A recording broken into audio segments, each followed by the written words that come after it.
Before getting into the bike course itself, the first thing I want to say is be ready for all types of conditions. Whistler being the mountain town that it is, we can expect to be racing in anything from 30-degree heat to 9 degrees and pouring rain. Last year was a really cold and wet day, and I saw way too many people leave transition unprepared for the conditions. You really just don't want to be scrambling the day before the race only to find out that there's no rain jackets left in the village. If conditions are similar to last year, I'll definitely be wearing my Segoy RSE Neo shell jacket, and I'll definitely have waterproof gloves on. In terms of equipment, there's always going to be the debate, TT bike versus road bike, disc versus no disc. Fastest way around the bike course is going to be a TT bike with a disc.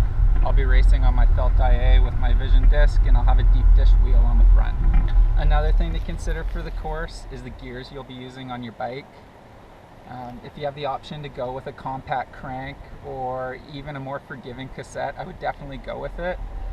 My easiest gear is going to be a 3925, and I know there's at least 3 spots on the course that I'm going to be wishing I had 2 or 3 extra gears. Moving on to the course, the Whistler bike course is all about pacing. This is not the Ironman bike course you want to go out too hard on. It is very cruel and unforgiving. The first 20 kilometers of the bike is very fast. Use it as an opportunity to conserve energy.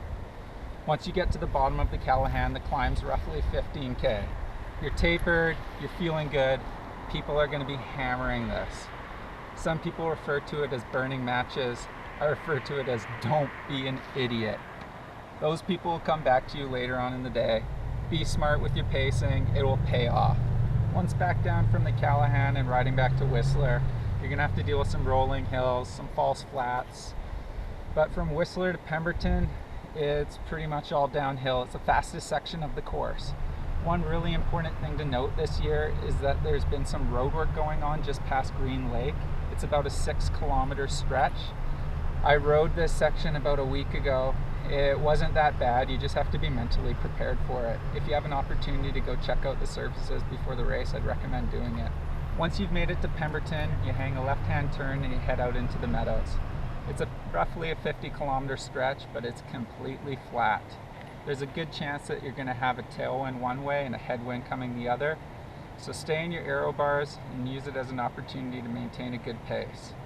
Once you hit the turnaround, if you pace things well, this is where you want to pick it up a little bit and build through to the end of the bike.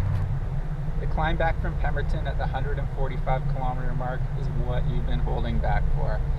It's roughly a 25-kilometer climb.